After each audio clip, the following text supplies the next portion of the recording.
About a fourth of the way through the story of Impostor Factory, one of the main characters of the game, Linry, has a conversation with her dad about stars and lavenders. Her dad tells her about how, because the light that stars emit is so far away, that light takes thousands of years to reach Earth. And because of that, some of the stars that we can see in the night sky are actually already dead. But because they shone so brightly, they can still shine on this world and leave their impact, even thousands of years after their death. Her dad then asks Linry if she would rather be a star or a lavender, and she replies that even though she prefers the lavender, because she can play in it and experience it up close, she would prefer to be a star, because she wants to shine bright enough to light up those lavender fields for other people. And this scene, I think, gets to the heart of the conflict in Impostor Factory, between being a star and trying to shine your light all over everyone on the planet, or being a lavender, just engaging in a calm life and living out the simple joys of the world, and how, in the end, they both change the world, just in different ways. As a child, Linry was diagnosed with a condition that has the potential to kill her. However, this condition can lie dormant in the body for years, even decades before it turns malignant. Nobody knows when it will happen, and this leaves Linry in the horrible position of never knowing when her life will just suddenly stop. That every night that she goes to bed, she doesn't know if she'll wake up the next morning, and throughout the game, this knowledge of how easily her life can be cut off is something that drives her to want to change the world in a huge way. She knows she probably won't live long on this planet, but she wants to shine like those stars over the fields of lavenders while she can. She wants her name to be remembered, even centuries after she's gone. But this drive stops her from really experiencing the world. She spends her early adolescence and adulthood studying to be the best at school and university, but at the cost of everything else. She barely has any social life and very few friends. She's so focused on making her life matter that she's forgotten to really live that life. And this is until she meets another university student named Quincy. Quincy is a much more free person. Unlike Linry, he lives his life to the fullest. When Linry first meets him, he's just returned from backpacking around the world to take in all the things that this earth can offer to him, while he's still young enough to enjoy it all. And one night, he and Linry start to talk about the directions that their lives are going in. Linry tells him that she knows she's missing out on much of the beauty in life, that she's searching for a place where she can leave her mark, and that if she stops to smell the roses along the way, then she might lose sight of that. Quincy tells her that she's just like a star, like what she's always wanted to be, but he adds that a star can only light up this world.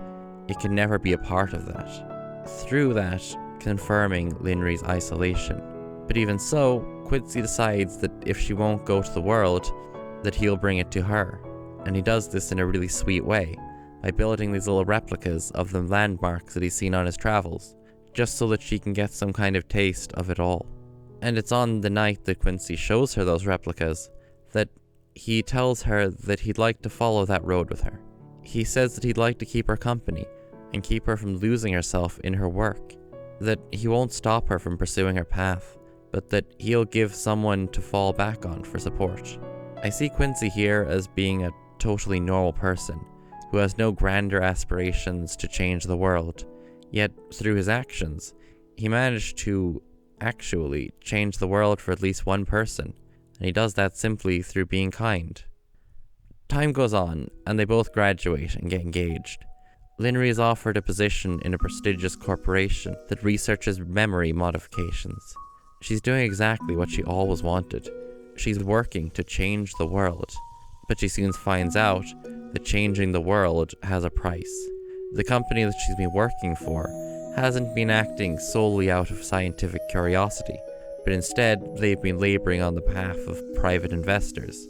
We find out that the company has been ignoring safety regulations so that they can make as much progress as possible, fast enough to get more funding. Even though, in the game, it's the company doing this, while Linry is just going along with it. I believe that, on a metaphorical level, This shows Linry putting her desire to leave her mark on the world over everything else. She's willing to throw aside all the concerns for the safety of herself and those around her, just for that one chance to change the world. And I think that the fact that the company doesn't act purely for the good of humanity mirrors how Linry is ultimately doing this for herself, so that she can feel like she's left a legacy, which contrasts with Quincy, who acts in much smaller ways, but does what he does purely out of kindness and a desire for his wife to be happy. But even still, it's because of that job that her relationship with Quincy begins to deteriorate, as she spends more and more time at work. She leaves him feeling lonely and sad each day, and all this culminates in a visit for the investors, where the company is determined to impress them with a test run of the memory augmentation hardware. Linry was intended to be the test subject for this. However, she came in late that morning, and as a result, her co-worker filled in for her. And in the test run, that co-worker died. It causes Linry to snap, to the point where she decides that she can't do it anymore. She's pushed herself for her whole life, and now she can't keep going anymore. She returns home and tells Quincy that she wants to see the world with him, and so they leave all those memories behind, so that they can go and see what the world has to offer. For once in her life, Linry is really happy. Even if it's not the life that she convinced herself she needed, it's the life that she truly wanted. However, as they return home from their trip, they find out that Linry has become pregnant, and late into the pregnancy is when her condition finally turns malignant. The doctors say that she can receive treatment for this, but that the baby will have to be born early in order to give her that treatment. And if the baby is given enough time to be fully developed and be born at the right time, then the treatment may not work, and that could put her life in grave danger. Linry and Quincy talk, and Quincy convinces her to get the treatment as soon as possible, arguing that it wouldn't be fair for their son to grow up without a mother. They go through with the procedure, and for Linry, everything goes fine. Her condition is once again neutralized. For their son, however, the early birth left him with dangerously underdeveloped organs and muscles. This left him permanently relegated to a wheelchair. But even still, their son, named Toby, grows up in a loving household, and all three of them are able to live a happy life together. Linry, by this point, has given up on everything she aspired to be. She's just another Lavender, but because of that, she's finally happy. She lives a peaceful life, and she can make those around her happy too. Yet the damage that her decision did to Toby, well, it still haunts her. The game skips ahead a few years, to a scene where Linry and her family visit her parents. There, she and her dad go upstairs to get the old telescope as a gift for Toby, and Linry is reminded of that night so many years ago when they themselves looked up into the stars. Linry tells her dad that when she said she wanted to be a star, she was lying, that she never really wanted that. She just felt like she had to say it. She felt that there would be no purpose to her life if she didn't create a legacy, but now she wants to be a Lavender. And her dad says something that I think is really interesting. Those who leave a mark often never set out to do so, but they do so nevertheless, and often in the most unexpected ways. And hey, whether you like it or not, you still left a mark on me. I mean, sure, it might not mean something to the whole world, but meaning the whole world to someone still counts for something, right? And this comes down to what I feel is the fundamental message of the game. A lot of people want to change the world. They want to leave a marker that says, I was here, I lived, and I matter. They become focused on the idea of legacies, that their legacy should be something grand and all-encompassing, that they should shine like stars for millennia, and often that's just not what happens in the end. That's not to say that you shouldn't want to change the world. To change the world for better is a wonderful goal, but not everyone can do those big things. And I think that what the game is trying to say is that the little Lavenders change the world too, in their own ways. That we all have the power to change the lives of a few people for the better. We can mean the world to others, and that it's okay to only change the world in small ways, because it's still changing the world. But sadly, that's not where the game ends, because as Linry and her dad are having this conversation, Toby collapses. His underdeveloped body gives in, and he dies that night. Quincy and Linry are devastated. Linry feels especially guilty, because if she had waited for Toby to develop properly, then he would have survived. The couple are unable to cope. They grow apart, they stop talking to each other, and one night, Linry leaves. She decides that she could not find happiness as a lavender after all, and so she retreats back to being a star. She sequesters herself in her work, back at the Cooperation. We can't be entirely sure why she did this. Perhaps she rekindled her desire to be a star and change the world in a huge way. Perhaps she did it out of guilt, because she wanted to do something good for the world to make up for what happened to Toby, and she wasn't worried about what danger that would put her in. Perhaps both. But either way, she stays like that for the next few decades. She leaves Quincy alone and heartbroken, just so that she can grasp at that one last dream. And after years and years of work, she finally has a new prototype prepared.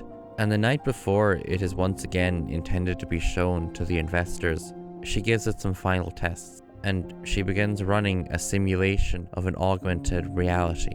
And in this reality, she places a version of Quincy from her memories. This Quincy is stripped of his own memories, but retains his personality. And to run some tests, she sends Quincy through her memories, which she has uploaded onto the simulation.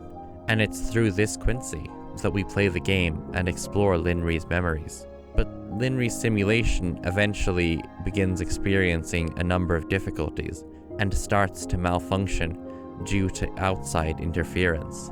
And as she and Quincy go to figure out what exactly is going on, we find out that not only is Quincy's world a simulation, but so is Linry's world. That all the story we've experienced so far, well, never really happened in the universe of the game, which I realize is very out of nowhere and a bit jarring, but bear with me. We find out that in base reality, Linry and Quincy's lives progressed exactly how they do in this reality, except that rather than getting the operation immediately, Linry decides to wait and ensure that Toby can develop fully. And in this universe, Toby, now renamed Neil, is happy and healthy for his whole childhood. However, this time, it is Linry that falls ill and passes away. Neil grows up to follow in his mother's footsteps. He gets involved in the augmentation of memories himself, and he eventually creates a world in which everyone can leave a piece of themselves after they're gone, so that they could always, in some way, be part of this world.